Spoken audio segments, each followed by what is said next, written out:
안녕하십니까. 2022 대입 전략 설명을 해드리겠습니다.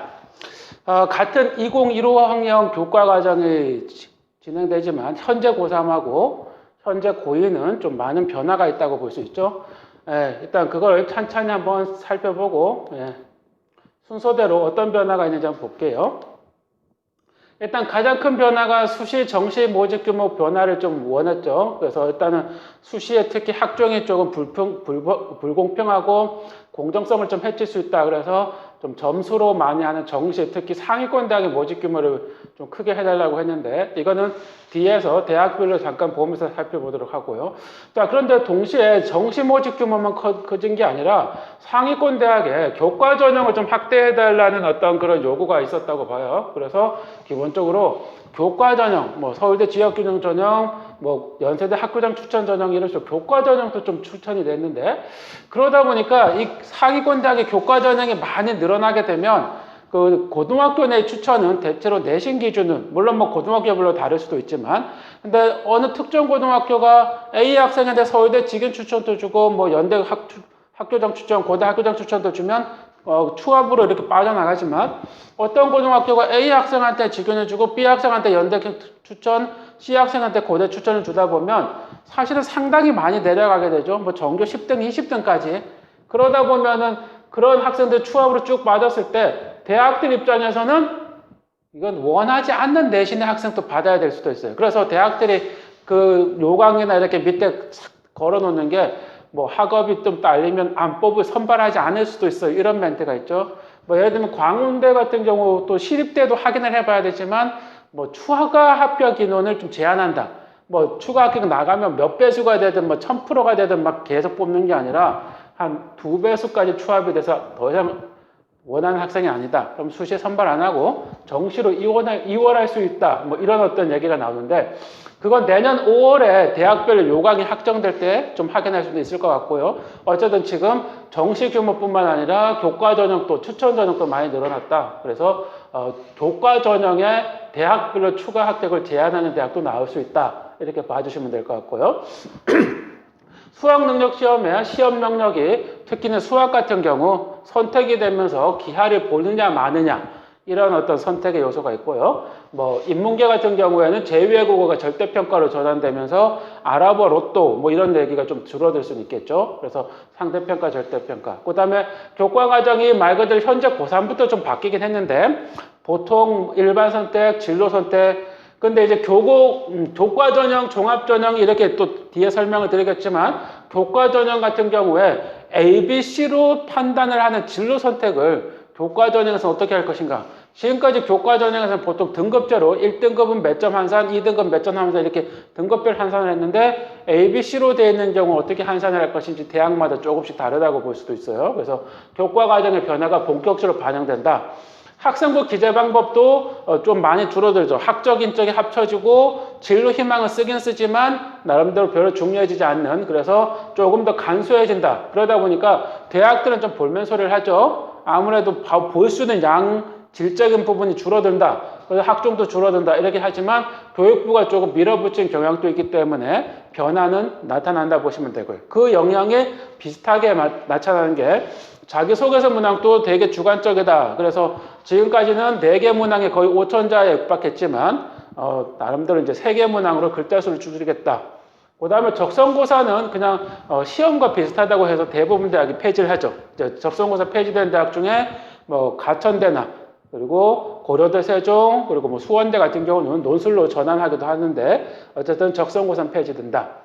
그 다음에 약학전문대학원 뒤에 가서 또 설명을 드리겠지만 뭐 부산대나 특정대학 몇 개를 제외하고 약학대학으로 전환하죠. 그래서 보통 피트 시험을 보고 2학년 다니다가 편입 같은 과정 피트 시험을 통해서 약학전문대학원처럼 약대를 따로 갔었는데 이제는 고3들부터 갈 수가 있게 되죠. 그래서 현재 고2부터는 약대가 약학대학으로 바뀌게 돼요. 그래서 실제로 모집인은 1600명 가까이가 늘 수 있는데 그 정확한 인원도 역시 내년 입시 요강에 나와봐야 되겠죠. 그런데 문제는 약대가 예전에 있을 때도 조금 상위권에 형성됐었죠. 따라서 의대, 치대, 한의대, 수의대, 약대까지 한다면 상위권 대학이 상당히 많이 내려갈 거고 상대적으로 공대나 나름대로 이런 부분이 점수대가 내려갈 수가 있겠죠.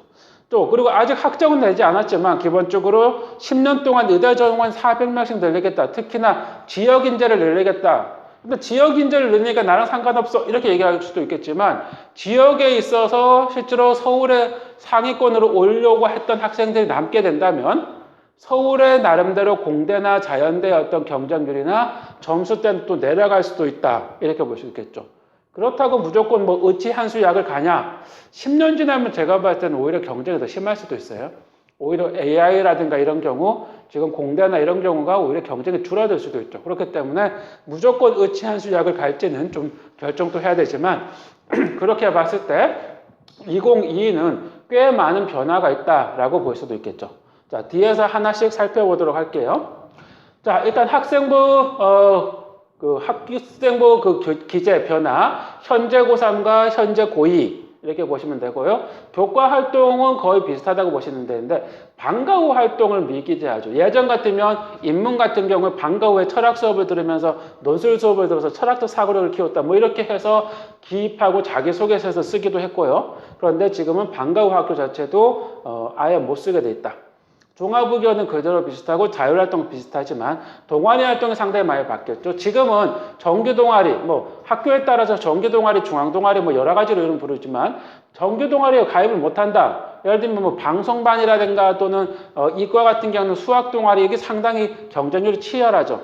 사실 면접을 보기도 하고 그렇게 해서 못 들어가면 본인이 자율동아리를 만들었는데 이제는 자율동아리는 연간 1개만 기재할 수 있어요. 학기당 1개가 아니라 연간 1개. 그 다음에 청소년 단체 활동을 넣으면서 비교과 활동의 학종으로 썼는데 이제는 그런 것들을 활동을 기재할 수 없고 단지 단체명만. 그 다음에 예전 같으면 뭐 소논문, 고등학교 수준을 뛰어넘는 소논문을 쓰기도 했었지만 이제는 그게 기재 금지가 되죠. 그래서 공정성을 기하지만 정보의 양은 점점 줄어든다 이렇게 보시면 되고요. 봉사활동은 실정, 몇 시간 했다라는 실정은 쓸 수 있지만 무슨 활동을 뭐 했다, 무슨 요양원에서 어떤 활동을 했다 이런 식으로 보통 쓰지는 못하죠. 그래서 예전에 창의적 체험활동의 자율 동아리 봉사 진로에서 자동봉진이었다면 요즘은 자동진이 되는 현상. 그 다음에 진로희망, 뭐 고3 학생들 같은 경우 상당히 많이 걸쳐서 1, 2학년 때는 좀 공부 좀 잘했기 때문에 뭐 경영학과 그런데 성적이 내려가니까 조금 과를 바꿔볼까 이랬는데 그거 바뀌었을 때 어떻게 하지 이렇게 했지만 지금은 그런 염려는 없다고 보시면 돼요. 진로희망을 기재하지만 대입은 미반영하겠다. 그래서 잘 보시면 기재 자체를 안 하는 거, 기재는 하지만 반영은 하지 않는 거. 그런데 아직까지 사실은 반영하지 않는 것들 정확히 어떻게 반영하지 않을까 결정이 난 게 없어요. 예를 들면 모든 교내 수상을 하던 걸 수상을 학기당 1개만 반영한다고 했는데 반영이다 보니까 기재는 전부 해요. 근데 나중에 대학은 어떻게 반영할 건가? 예를 들면 학생이 선택해서 학기당 1개를 반영할 건지 아니면 대학이 학기당 1개를 반영할 건지 어떻게 블라인드를 할 건지 아직 결정되지 않았어요. 그러다 보니까 반영은 학기당 1개지만 기재는 전부 되니까 모든 수상을 해야 되느냐 이런 어떤 또 딜레마에 빠지게 되죠. 어쨌든 간에 시간적으로 조정할 필요가 있다라고 보시면 될 것 같고요. 독서 활동은 그대로 비슷하게 들어간다고 보시면 되고요. 물론 뭐 지금 현재 고2, 현재 고1, 중3까지 보시려면 보시겠지만 요거는 이제 현재 중3이라고 보시면 돼요. 요게 현재 고2, 고1 이렇게 보시면 되고요. 요거 무시하시고. 자, 다음 페이지 넘어가서 어쨌든 자기소개서 마찬가지로 2022 학년도에 문항 줄인다 아까 말씀드렸었고요. 교사 출전서는 내년부터 없어지고 논문 같은 건 할 수 없다 이렇게 보이면 되고요.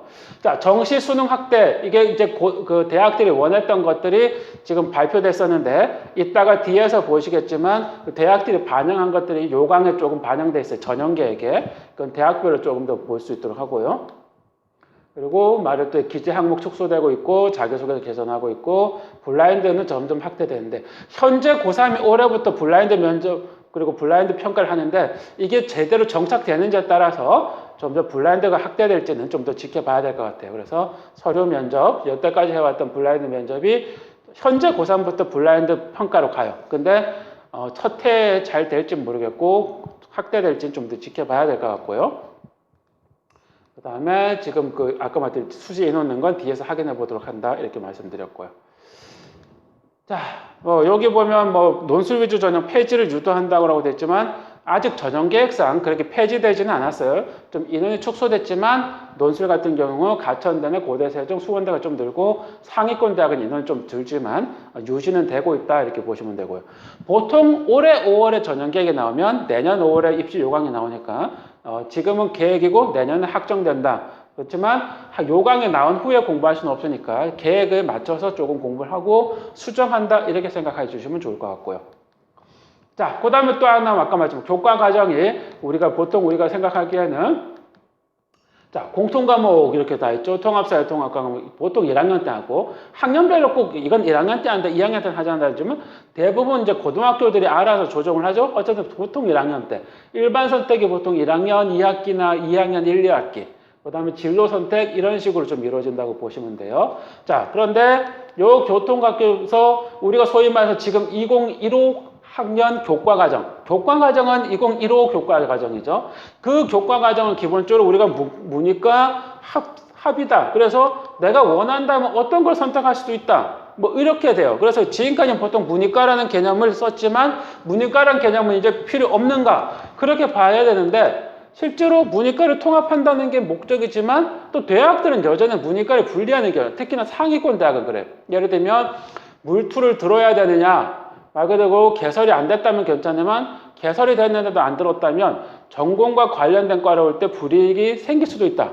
예를 들면 가톨릭대 의대 같은 경우 의대를 오는데 생명과학은 전혀 안 하고 지구과학하고 물리만 하고 온다면 좋은 선택은 안 했다. 이런 거죠. 그 다음에 이따가 보시면 상위권 이과는 수학 중에서 미적이나 기하를 선택하는 학통을 선택하면 이과 쪽이라고 부르는 말 그대로 이제 이과라는 명칭은 정확하게 쓸 수는 없지만 어쨌든 그런 계열로 보여졌던 곳에는 조금 학통은 안 돼. 미적 기하를 해야 돼. 이런 과학탐구 같은 것도 마찬가지고 지금은 탐구 중에서 사탐이든 과탐이든 선택해도 되지만 상위권 이과는 과탐 2개만 선택해야 되는 제한이 있다 보니까 통합이 목표라고 볼 수는 있지만 대학별로 오히려 분리되는 현상이 있기 때문에 가려는 대학에 맞춰서 좀 더 세심한 변화가 필요하다 이렇게 보시면 되고요. 혹시라도 중간에 진로를 변경해야 될 때는 가려는 대학들의 어떤 그 원하는 것에 최대한 맞추려는 노력을 해야 된다 이렇게 보시면 될 것 같아요. 아까 말씀드렸듯이 현재 고3, 현재 고2 기본적으로 이렇게 됐던 거를 이제 공통 독수와 문학으로 두고 요 중에 하나를 택하게 돼 있어요. 그러니까 분량은 좀 더 줄어들 수 있죠. 독서, 문학, 하작, 그 다음에 언어 이렇게 4가지였다면 이제 독서, 문학은 기본이고 하작이나 언어 매체 중에 택하라. 평가는 상대평가. 수학이 이게 보통 우리가 이과, 문과 이런 식이었다면 이제는 그런 구별은 없어졌어요. 수원, 수투는 다 해야 돼요. 근데 학통, 미적, 기하 중에 택이래요. 근데 상위권 이하는 대체로 여기를 선택하게 만들죠. 상대평가. 그리고 영어는 큰 변화는 없고요. 한국사 큰 변화는 없고 그 다음에 아까 말한 탐구가 큰 변화가 있죠. 대체로 문과 계열은 사탐 2개, 이과 계열은 과탐 2개였죠. 근데 지금은 기본적으로 그런 구별은 없어요. 근데 역시 상위권 학교들은 기본적으로 과탐 2개를 원하는 경우가 상당히 많다. 제2외국어는 기본적으로 절대평가로 바뀌었기 때문에 중요도는 많이 감소됐다라고 보시면 돼요. 그래서 절대평가 하나가 늘었다 이렇게 보시면 되고 자, 아까도 말씀드렸듯이 지적 여부 사실은 인문이나 자연이라고 말할 수는 없지만 어쨌든 국어 쪽에서는 별로 그렇게 큰 지적은 하진 않아요. 네, 국어는 근데 그리고 수학은 인문 계열이라고 보통 우리가 통하는 어떤 과들 경영학과 이런 데든 역시 수학도 별로 지정하진 않죠. 그리고 탐구도 별로 지정하지 않아요. 따라서 원칙적으로 우리가 그 전통적으로 인문이라고 봤던 문과라고 봤던 경우는 별로 특별한 제한이 없죠. 근데 전통적으로 이과라고 봤던 데는 수학에 일단 제한이 들어와요. 10개고라고 하지만 실제로 더 늘어날 수도 있어요. 이거는 그냥 참고로 보시고 그 다음에 탐구 역시 마찬가지로 제한이 들어온다 이렇게 보시면 돼요. 그런데 이거는 계획이기 때문에 충분히 변경될 수 있다. 그렇지만 상위권 대학의 미적이나 기하 그 다음에 과탐 2개는 기본적으로 존재할 가능성은 상당히 높다라고 보시면 될 거예요. 아까 말씀드렸듯이 앞에 보여줬던 건 수능 그리고 이거는 교과, 내신 구별을 하셔야 돼요. 정확히 그걸 헷갈려 하시면 안 돼요. 앞에 건 수능, 지금은 교과. 그 다음에 보통 공통 과목, 일반 선택, 진로 선택. 자, 이 진로 선택은 그러다 보니까 아까 말씀드렸듯이 교과 전형과 종합 전형 했을 때 교과 전형에서는 이거 보통 1등급부터 9등급까지 나누던 게 그 통상적이었다면. 지금은 A, B, C로 나왔을 때 교과 전형에서 어떻게 반영할까? 이게 대학들의 고민이야. 그래서 교과 전형에서는 진로 선택의 중요성은 조금 떨어진다고 보시면 돼요. 근데 진로 선택은 말 그대로 종합 전형으로 오면 중요도가 꽤 많이 높아진다고 보시면 돼요. 그래서 점수를 9등급제로 하지 않고 보통은 APC 3등급제, 어떤 학교는 A, B, C, D 5등급제가 될 수도 있지만 대학에 만약에 A, B 등급이 되면 A, B, C, CD는 C, 그 다음에 E는 E 이런 식으로 환산한다고 했기 때문에 5등급이나 3등급은 그렇다고 보시면 되는데 그건 교과 전형에서 환산해서 점수를 줄 때 정량적으로, 종합 전형은 정량적으로 줄지 않죠. 정성적으로. 그럴 경우에는 진로 선택이 중요하고 교과 전형에서는 이 둘이 중요하다고 보시면 될 것 같고요. 자, 그래서 내가 진로 선택을 해야 되느냐 말아야 되느냐 고민이 또 하나 생기지만 서울대 같은 경우는 진로 선택을 많이 들었으면 좋겠다는 게 있어요. 그래서 보니까 정시에 보통 학생부를 그냥 이수했느냐 이수하지 않았느냐로 봤던 것들을 2022학년도부터는 정시에서도 진로 선택을 많이 들으면 가산점을 주는 걸로 서울대는 다른 대학하고 또 특이하게 진로 선택을 강조한다 이렇게 보시면 돼요. 그 다음에 전문교과는 보통 과거나 외고에 있기 때문에 일반고에서는 잘 없다. 그렇지만 이것도 대체로 진로 선택으로 들어간다 보시면 되고요. 자, 아까 말씀드린 정시의 경우 기본적으로 진로 선택을 많이 듣기 원하기 때문에 유형2 같은 경우 진로 선택을 꼭 이렇게 끼워서 들을 경우에는 2점의 가산점, 그리고 여기서는 일반 선택 3과목, 또 진로 선택 3과목만 듣거나 이런 식으로 유형 1으로 듣게 되면 1점의 가산점. 어쨌든 간에 서울대학교에서 1, 2점이 중요하냐라고 했지만 알겠지만 정시에 뽑는 인원 자체가 그렇게 많지 않아요. 그러니까 수능 점수로도 변별력이 그렇게 크지 않는데 학생부로 가산점이 들어가게 되면 1, 2점도 또 중요해질 수 있다. 이것도 역시 내년 5월에 확정적으로 보이고 지금 전형계획상 이렇다고 보시면 돼요. 자, 그러다 보니까 실제로 통합을 위해서 간다라고 하지만 사실 통합보다도 선택이 더 힘들어지는 경향이 생기죠. 그래서 미리미리 진로 희망 자체가 대학에 반영되지는 않지만 자기의 진로 희망이 내가 어떤 선택을 밟을 것인가, 그리고 내 성적대가 교과 전형 위주인가 종합 전형 위주인가 이런 거에 따라서 또 서울대 정시까지 생각하느냐에 따라서 사실은 미리 선택해야 될 요소는 되게 강하다라고 보시면 될 것 같고요.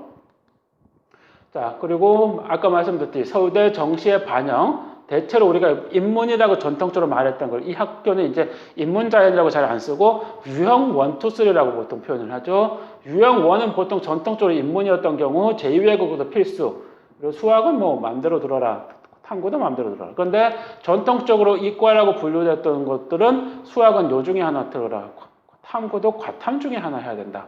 그리고 과탐도 이런 식으로 조합을 해야지 동일 과목 투투 이거는 좀 물리학 원투, 생명과학 투투, 동일 분야 원투는 인정하지 않는다 이렇게 보시면 돼요. 그래서 생원, 생투 이러면 좀 곤란하다. 그래서 제한 조건이 강하죠.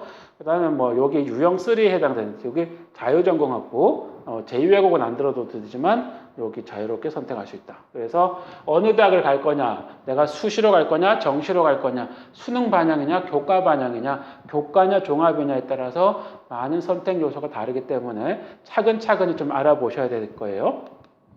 자, 학생부 표현은 아까 말씀드렸듯이 인적 학점은 합쳐졌는데 이거는 부모의 어떤 그 조건들 이런 것들이 반영되지 않도록 최대한 간단하게 반영시켰다 보시면 되고 출결, 무단결석을 미인정으로 바뀌었고 거의 크게 변화는 없다라고 보시면 되고요.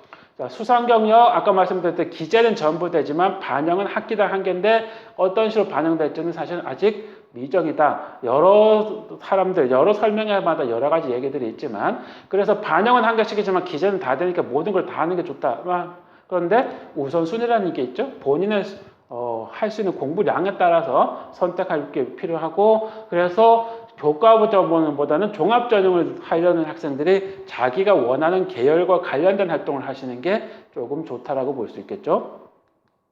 그 다음에 자격증 크게 요즘은 중요하진 않은 부분이고요. 그 다음에 창의적 체험활동 보통 우리가 자율 동아리 봉사 진로였는데 자율 동아리 진로가 남고 그 다음에 원래 진로 희망 분야가 쓰기는 쓰지만 미반영이죠. 이거는 크게 중요하진 않고요. 자율 동아리 아까 말했던 연간 1개 이렇게 30자 이내로 그래서 동아리 활동의 공간이 상당히 줄어들었다. 그렇기 때문에 양적으로 막 늘려가는 게 아니라 질적으로 자기 관련성을 최대한 살려주는 게 필요하다라고 보시면 될 것 같아요. 기재 가능 수도 줄어들고 있고. 자, 그 다음에 아까 말했던 봉사활동을 이렇게 기재는 하진 않아요. 그렇지만 실적은 그대로 쓰고 있다라고 보시면 될 것 같고요. 그리고 교과 학습 발달사항, 이제 우리가 보통 현재 고3까지는 이게 8번이었는데 이제 앞이 줄다 보니까 6번이 됐죠. 교과를 써요. 과목을 쓰죠. 단위를 쓰죠. 자, 우리가 여기서 또 그러면 우리가 성취도를 하기 때문에 원점수와 과목 평균은 안 나오느냐? 나온다는 거죠. 교과 과정은. 자, 그 다음에 진로 선택 과목도 역시 마찬가지예요. 교과 과목 단위수, 원점수 과목 평균. 보통 성취도 앞에 있는 보통 교과는 우리가 9등급을 할 수 있는데 진로 선택은 A, B, C 이렇게 성취도만을 한다고 볼 수도 있지만 그러니까 성취도만 하면 되겠냐? 이제 비율이 있고요. 원점수와 과목 평균이 나오기 때문에 어느 정도 원점수도 높게 받는 게 중요하다 이렇게 보시면 되고 그러면서 여전히 세부 능력 특기사항 중요하죠. 물론 이거는 종합전형을 고려하는 학생들한테 중요하다 이렇게 보시면 되고요. 자, 그렇게 보고 그 다음에 아까 말했듯이 지금 현재 고3부터 쭉 바뀌는 양은 줄어들고 질적인 부분이 더 중요해진다 이렇게 보시면 될게요. 자, 이거는 뭐 지금 앞에 내용을 정리한 거니까 천천히 한번 보시겠으면 보시고요. 아까 말했듯이 진로희망사항 기재는 하되 나름대로 뭐 자료는 제공하지 않는다. 수상 경력 기재는 하되 반영은 학기당 1개다. 자격증 뭐 기재하되 반영 자료는 미제공한다. 아까 했던 말들을 조금 압축적으로 소논문 미기재한다. 자율동아리 기재는 하되 제한이 크다. 청소년 단체할 땐 명만 기재한다. 스포츠 역시 마찬가지로 간소화, 봉사활동 실적은 기재한다. 방과후활동 미기재한다. 자, 이렇게 보시면 돼요. 지금까지 설명했던 내용도 예를 들면 교과 기재, 그 다음에 종합을 위한 비교과 기재, 그 다음에 정시를 위한 수능, 그 다음에 그런 것들을 반영해서 현재 대학들이 올해 5월 18일에 발표한 이렇게 전형 계획, 내년에 이 계획을 학정적으로 요강으로 나오겠죠. 그렇기 때문에 일단 알아두시면 되는 게 서울대 같은 경우 직윤, 일반, 정시 이 체제는 크게 바꾸지 않았어요. 그리고 모집 인원을 아까 말했듯이 좀 늘려달라고 했기 때문에 정시 모집 인원을 이만큼 늘리기 위해서 각각의 수시 전형을 이만큼 줄였다. 그렇지만 정시가 많이 늘었냐? 정시가 거의 980명. 이 둘을 합치게 되면 얼마죠? 2100명. 실제로 저희가 봤을 때는 거의 한 2.5배 여전히 수시가 높다라고 보셔야 돼요. 그러니까 정시가 늘었으니까 무조건 정시로 가자. 이거는 적절하지 않은 선택이라고 보시면 되죠. 네. 2.배? 한 18. 한 2배 이상. 자, 어쨌든 크게 변화되는 건 없어요. 올해 현재 고3에 비해서. 반영 요소는 크게 변화가 없죠. 아까 근데 아까 말씀드렸듯이 진로 선택을 듣거나 일반 선택을 듣거나 해서 유형 2에 해당되면 기본적으로 가산점을 주는 게 정시에 바뀌었고요.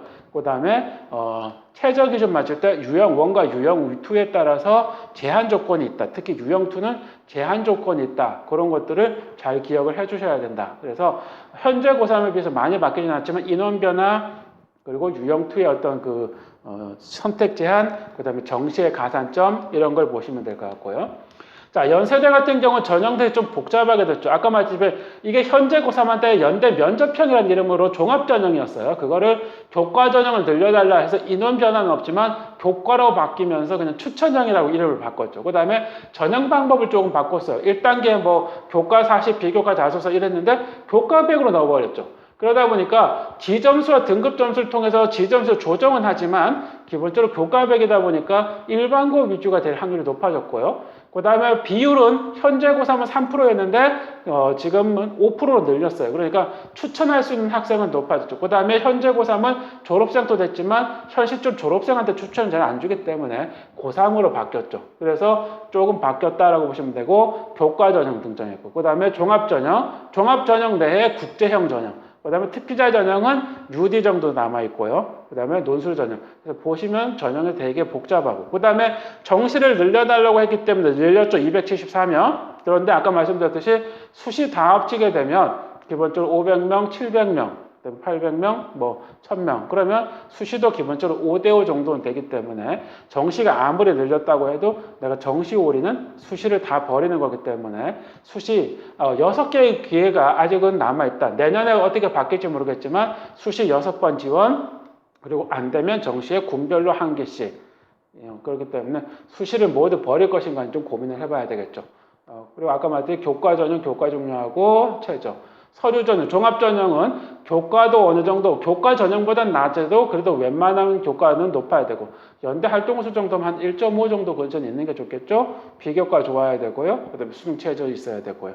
올해 수능 최저 없었는데 수능 최저 있는 걸로 바뀌었어요. 사실 밑줄 그은 것들은 지금 처음 내가 입시를 보는 학생은 별 상관이 없어요. 어차피 난 처음이니까. 근데 현재 고3들 요강을 좀 참고했던 사람들 또는 뭐 형이나 동생이나 오빠가 뭐 있어서 본 사람들은 밑줄 그은 거는 현재 고3하고 조금 바뀐 거라고 표시해 놓은 거라고 보시면 돼요. 그래서 최대한 이렇게 바뀌었다라고 보시면 되고요. 그리고 정시 같은 경우 아까 말씀드렸듯이 과탐 선택, 그 다음에 미적중, 기자중 선택. 그러니까 모든 과가 그런 것이 아니라 의예과라든가 자연으로 분류되는 경우, 인문으로 분류되는 경우는 특별한 선택이 없다 이렇게 보시면 돼요. 그래서 그런 선택 요소들, 아까 앞에서 개별적으로 선택했던 것들을 대학들이 반영해서 자기네들 계획을 발표했다 이렇게 보시면 되고요. 고대 같은 경우 올해랑 큰 변화는 없지만 역시 그런 변화는 있죠. 특기자 인문은 폐지했고요. 정시 늘려달라고 해서 꽤 많이 늘렸어요. 그러다 보니까 여기 인원 줄이고 여기 인원 줄이고 이런 식으로 인원을 줄여서 기본적으로 요 인원 합쳤죠. 그런데 아까도 말씀드렸듯이 1,400명이고 그래도 이 인원 합치면 1,600명, 얼추 잡아도 2,000명이 넘죠. 그러니까 수지 자체를 버리는 건 곤란하다. 그 다음에 학생부 교과 전형은 기본적으로 교과의 비율을 상당히 늘렸어요. 그럼에도 불구하고 서류도 보고 그 다음에 수능 최저도 보죠. 4개 영역 중 3개 영역 등급합이 5다라고 했을 때 내년 수능의 난이도가 어떨지 모르겠지만 쉽지 않은 난이도라고 보셔야 되겠죠. 네. 그 다음에 한국사 제한 조건, 자격 조건, 재적 4% 추천을 받아야 돼요. 그 다음에 학업 우수형, 계열적 합평 이렇게 조금씩 여전히 유지하고 큰 전형 요소의 변화는 없더만 어쨌든 최저의 변화가 있고요. 그 다음에 자연 쪽은 기본적으로 뭐냐? 아까 말했듯이 탐구야 수학의 제한 조건이 있다라고 보시면 될 것 같아요. 이해되시죠? 예, 그리고 정시 같은 경우 역시 마찬가지로 제한 조건이 있다. 시간 관계상 너무 자세하게 제가 설명을 못 드리고요. 전반적 참고해서 큰 틀을 보시고 내가 어떤 준비를 해야 되는가 좀 참고하시면 좋을 것 같아요.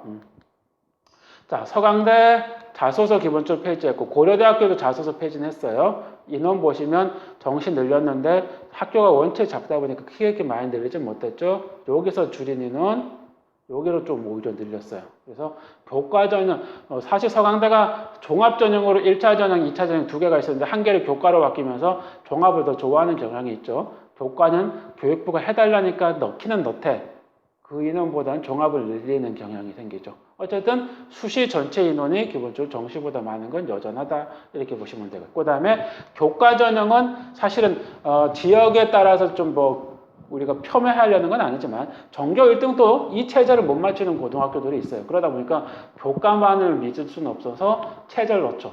대신 종합 전형은 내가 판단해 보겠다 하니까 체제가 없는 경우도 있고요. 논술 전형은 사실은 2학년 지금은 고려할 필요는 없어요. 2학년 2학기까지 해봤는데 내가 교과나 종합을 못 내겠다 싶으면 2학년 2학기 지나고 겨울방학에 생각해 봐도 되지만 어쨌든 논술 전형은 교과나 비교과가 중요하지 않고 논술과 수능 체제가 중요하다 이렇게 보시면 되고요. 그 다음에 이과 역시 마찬가지로 선택의 제한이 있다. 성대 같은 경우 역시 정시 이만큼 늘렸죠. 이만큼 늘리기 위해서 기본적으로 인원을 줄였지만 여기는 교과 전형을 사실은 늘린 게 아니라 여기도 계열별 전형, 학과 모집 이렇게 두 개 있던 걸 따로 떼와서 이렇게 하나를 만들어서 사실은 이만큼 늘었다고 볼 수는 있지만 교육부에 따라서 교과 전형 늘린 거죠. 근데 교과 전형 자체가 여기서 이만큼 거의 떼간 거에 가깝고 정시는 여기서 이만큼 떼온 거에 가깝죠. 어쨌든 여기도 인원 보시면 1,800, 1,600 근처 거의 비슷하다 보시면 되겠죠. 네. 그리고 경향은 대부분 비슷하다고 보시면 돼요. 자, 그리고 아까 말씀드린 교과 전형에서 공통 과목과 일반 선택은 정량평가로 80을 발령하고 진로 과목, 전문 교과 과목은 정성평가로 20. 아까 말씀드렸듯이 A, B, C 평가가 되는 거나 1등급부터 9등급까지 평가가 되는 거예요. 1등급부터 9등급까지 평가가 되는 건 정량적으로 계산하되 A, B, C 평가 또는 A, B, C, D 평가가 되는 건 본인들이 정성평가를 하겠다 이렇게 말씀해요. 그러니까 한산 점수를 부여한다라고 보시면 돼요. 그리고 교과만을 못 믿게 했으니까 체제를 꽤 강하게 넣었다고 보시면 돼요. 근데 종합전형은 종합에서 본인들 판단을 하겠다는 생각을 하기 때문에 체제가 없다라고 보시면 되고요. 논술 전형 6대 4지만 사실은 별로 큰 의미는 없고요. 아예 비교과가 없다라고 보시면 되고 논술 중요하고 최저. 어쨌든 논술은 지금 생각할 필요는 없다. 그 다음에 자연계의 경우 아까 말했던 그 선택의 제한, 과탐 2개, 미적이나 기하 중에서 수학 선택 이런 비슷하다고 보시면 되고요. 대체로 대학들이 이제 아까 말했던 교육부 안을 받아들여서 비슷하게 가고 있다 보시면 되고 기본적으로 한양대는 원래 교과 전형이 있었고요. 그러다 보니까 정시를 늘려주기 위해서 논술과 기본적으로 종합을 줄였죠. 종합에서 꽤 많은 인원을 줄였다. 제한 조건이 있다는 걸 제외하고는 큰 변화는 없지만 특성과들이 좀 더 들어오기 시작했다라고 보시면 돼요. 그래서 한양대뿐만 아니라 상위권 대학의 약간 특성학과, 하학과가 아니라 특성학과라고 보시면 돼요. 예를 들면 반도체 시스템 공학이나 시스템 반도체 공학이나 뭐 이렇게 데이터 사이언스, 뭐 심리 뇌과학 이런 과들이 좀 신설되고 있다 보시면 되고요. 그 다음에 이하여대 교과 전형 그리고 정시 별로 안 늘렸어요. 원래도 우리는 많다라고 생각한 건지 아니면 약간 배짱을 부리시는 건지 논술 좀 줄이셨는데 오히려 이 인원을 여기다가 갖다 늘렸죠. 정시 그렇게 보시면 될 것 같고요. 그 다음에 중앙대 정시 이만큼 늘리면서 논술에서 좀 줄이고 원래 논술이 좀 많은 학교였어요. 그 다음에 오히려 교과 전형 좀 늘려주고 종합 전형 조금 빼주고 그래도 전반적인 인원을 합치면 얼마쯤 아시겠죠? 2,000명 넘는다. 수시가 역시 더 많다. 이렇게 보시면 되겠고요. 경희대 같은 경우 정시를 꽤 많이 늘려줬네요. 그리고 그 인원을 늘린 만큼 이렇게 뺐다라고 보시면 될 것 같고요. 내용에 대해서는 큰 변화 없다. 그리고 외대 같은 경우는 정시 인원 이만큼 늘었고요. 오히려 종합전형 인원을 늘리고 면접형 인원을 좀 줄이고 교과 인원은 오히려 더 줄였다라고 보시면 돼요. 그래서 대학들 조금씩 비슷해져 가고 있죠. 교과 전형 좀 추가해달라니까 추가하고 정시 늘려달라니까 늘려주고 그 다음에 이 전형들은 인원에 따라 좀 다르지만 유지는 하고 그 다음에 수능 체제의 조건들이 바뀌어 있고 그리고 추천 전형들 이렇게 들어와 있다고 보시면 돼요. 아까 말씀드렸듯이 이렇게 추천 인원이 많다 보니까 고등학교 내에서 동일 학생한테 추천을 주면 모르지만 학생별로 A 학생 서울대 지금 연대 추천, 고대 추천, 뭐 시립대 추천, 외대 추천 이러다 보니까 거의 뭐 전교 한 20등이 추천 받아서 온다면 시립대 입장에서 별로 탐탁치 않다라는 거죠. 그렇게 됐을 때는 교과만으로 못 뽑는다. 최저도 보겠다. 그리고 내년에 5월에 요강 봐야 되겠지만 추가 합격을 무조건 시키지 않는다. 만약에 2배수 뽑았는데 1배수 뽑았는데 다 나가고 2배수 되면 더 이상 추가 합격 안 하고 기본적으로 정시로 이월시킬 수 있다. 우리 학교에서 수학할 영역이 부족하기 때문에 뭐 이런 사유를 들 수가 있겠죠. 정시 인원 늘렸고 제한 조건 붙어 있다 이렇게 보시면 되고요. 자, 탐구에서 사과 이렇게 된 경우 사회나 과학 중에 선택해도 된다는 얘기죠. 과학만 된 건 과학만 된다는 얘기예요. 전통적인 어떤 인문과 자연의 분류 이게 계속적으로 좀 곤란한 문제인데 이거 인문, 문과 이렇게 부르기도 좀 힘든 교과 과정이 되고 근데 또 대학들은 또 현실적으로도 그렇게 되기 때문에 좀 혼재해 있다 이렇게 보시면 될 것 같아요. 자, 지금까지 기본적으로 내년 변화를 좀 살펴봤고요. 그러면 우리가 지금 이제 무엇을 해야 될 것인가 봤을 때 아까 말씀드린 대로 정시가 늘었으니까 수시는 안 하고 정시만 할 거니까 왜? 지금 시점이면 대체로 1학년 1학기, 2학년 2학기, 2학년 1학기 정도가 이제 지나죠. 그러니까 기본적으로 6개 학기지만 수시는 보통 3학년 1학기까지 5개 학기, 정시는 6개 학기인데 수시 기준으로 보면 사실은 이제 과반을 지났죠. 2학년 1학기까지. 근데 내가 계산해 보니까 내신 교과나 비교과는 좀 망한 것 같아. 근데 정시는 늘렸대. 그러니까 내가 정시만 할까? 이렇게 생각하지만 실제로 넓어진 길이니까 생각 좀 해보셔야 돼요. 왜냐하면 알다시피 찻길도 12차선 길은 엄청 뚫려 보이지만 모든 차가 거기에 몰리면 사실은 오히려 막히죠. 혼잡하고 비좁고.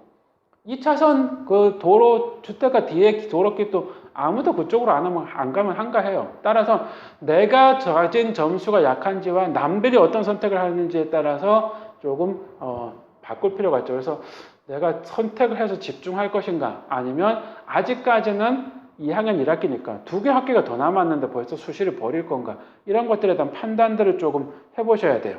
그래서 그런 판단을 해보셔야 되고 또 하나 아까 정시 같은 경우는 아직 학정은 안 됐지만 기본적으로 수능은 1년에 한 번 볼 확률이 커요. 물론 뭐 1년에 몇 번 보자는 견학들도 있지만 그런데 말 그대로 1년에 한 번 보는 수능을 딱 했을 때 수능이 쉽게 나와서 물수능이 될지 불수능이 될지도 모르지만 어쨌든 한 번에 모든 걸 걸면 그날 컨디션 또 막 나쁘다 이러면은 사실 상당히 어떤 곤란한 상황이 발생할 수 있죠. 그렇기 때문에 수시가 기본적으로 50% 정도 이상이라면 학종 준비도 기본적으로 병행하는 게 좋다. 따라서 내가 지금 3개 학기 지났는데 전부 버리는 건 좀 곤란하다.